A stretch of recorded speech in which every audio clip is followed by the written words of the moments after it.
السلام علیکم، میں ہوں بلال احمد شیخ ڈیفنس ڈائریکٹر کے ساتھ۔ YE-8 روسی ساختہ طیارہ تھا جس نے MiG-21 کے بعد MiG-23 کی شکل اختیار کرنی تھی۔ روسی فضائیہ میں جگہ بنانے کے لیے اس کو ڈیولپ کیا گیا تھا، لیکن ایک ایسا حیرت انگیز واقعہ ہوا کہ اس طیارے کا سارا منصوبہ ہی ختم ہو کر رہ گیا۔ حالانکہ اس طیارے کی شکل موجودہ دور کے یورو فائٹر سے مکمل طور پر مشابہ ہے، لیکن حیرت انگیز حقیقت یہ ہے کہ اس پروجیکٹ کو چند ناگزیر وجوہات کی بنا پر جو ہے وہ کینسل کر دیا گیا۔ بنیادی طور پر MiG-21 طیارہ کئی اعزازات کا حامل ہے۔ MiG-21 طیاروں نے کئی سالوں تک تہلکہ مچائے رکھا۔ دنیا میں سب سے بڑی تعداد میں بننے والا یہ واحد لڑاکا طیارہ ہے جو تقریباً 10,000 سے زیادہ کی تعداد میں بنایا گیا، اور یہ پہلی مرتبہ 1959 میں منظر عام پر آیا، اور ابھی تک یہ طیارہ جو ہے چین، مصر، بنگلہ دیش، پاکستان اور بھارت کے زیر استعمال ہے۔ در حقیقت MiG-15، MiG-17 اور MiG-19 سے جو شکل و صورت تھی وہ بالکل مختلف تھی۔ MiG-21 ایک ڈیفرنٹ طیارہ تھا، اور اس معنی میں ایک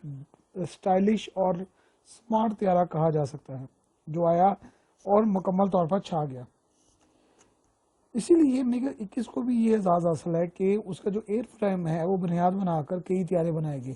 اور YE-8 بھی جو ہے وہ بنیادی طور پر MiG-21 ہی کی ترقی یافتہ شکل تھی۔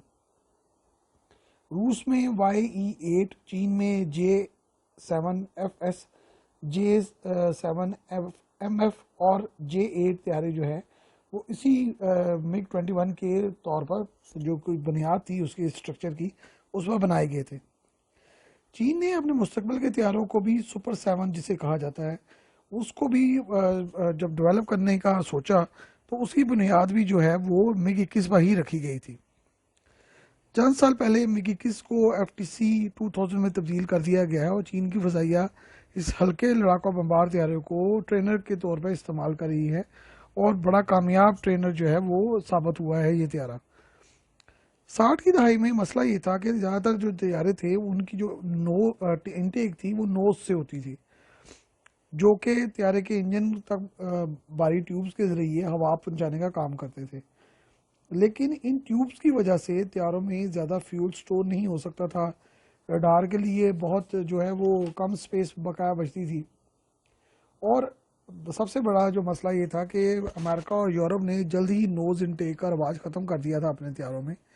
اس لیے امریکی اور یورپی طیارے جو ہیں وہ بہتر رڈار اور بہتر پے لوڈ اٹھا سکتے تھے اور زیادہ تر فضا میں رہ سکتے تھے۔ اسی صورتحال کے پیش نظر MiG-21 کے خیال کو آگے بڑھا کر MiG-23 بنانے کا خیال پیدا کیا گیا، اور اس میں سائیڈ انٹیکس یا باڈی کے نیچے انٹیکس لگانے کا جو ہے وہ خیال آگے بڑھایا گیا۔ پچھلا حصہ بالکل وہی رکھا گیا جو کہ MiG-21 کا تھا، لیکن YE-8 میں بنیادی طور پر انٹیکس کو چینج کیا گیا اور باڈی کے نیچے لگایا گیا، اور فرنٹ کے حصے کے جو 7 کینڈرز لگائے گئے جو کہ اب بڑے جدید سطح پر کئی ممالک جو ہیں وہ اپنے طیاروں میں لگا رہے ہیں۔ حیرت انگیز بات یہ تھی کہ مکمل طور پر MiG-21 طیارے کی جو ہے ریپلیکا تھا، لیکن انٹیکس کا فرق ہونے کی وجہ سے اس کا جو انجن اور اس کا رڈار بڑا طاقتور ہو گیا تھا، اور اس طیارے کی جو سپیڈ گین کرنے کی جو تھی کیپیسٹی وہ بہت زیادہ تھی،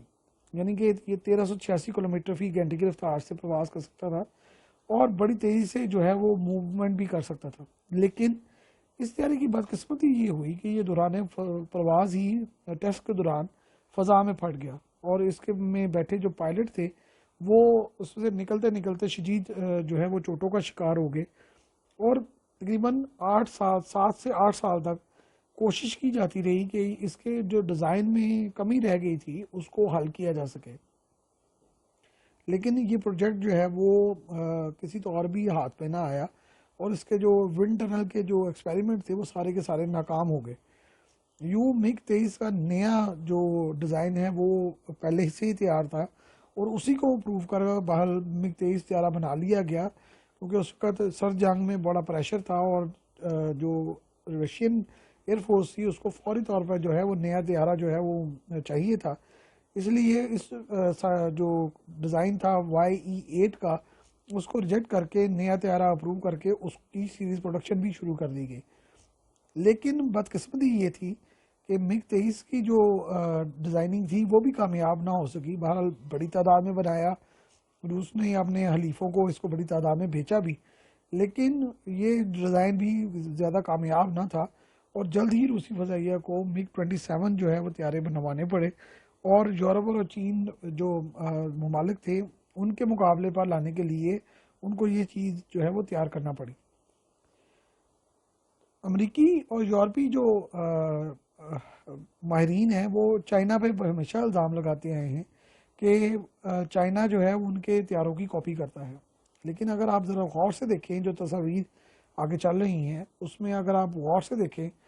تو یہ طیارہ پچھلی سائڈ سے تو نہ صحیح لیکن فرنٹ سائڈ سے یورو فائٹر سے ہو بہو مشابہ ہے,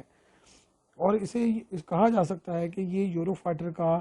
نیا جو پرانا ورژن ہے اور YE-8 کا یورو فائٹر نیا جنم ہے.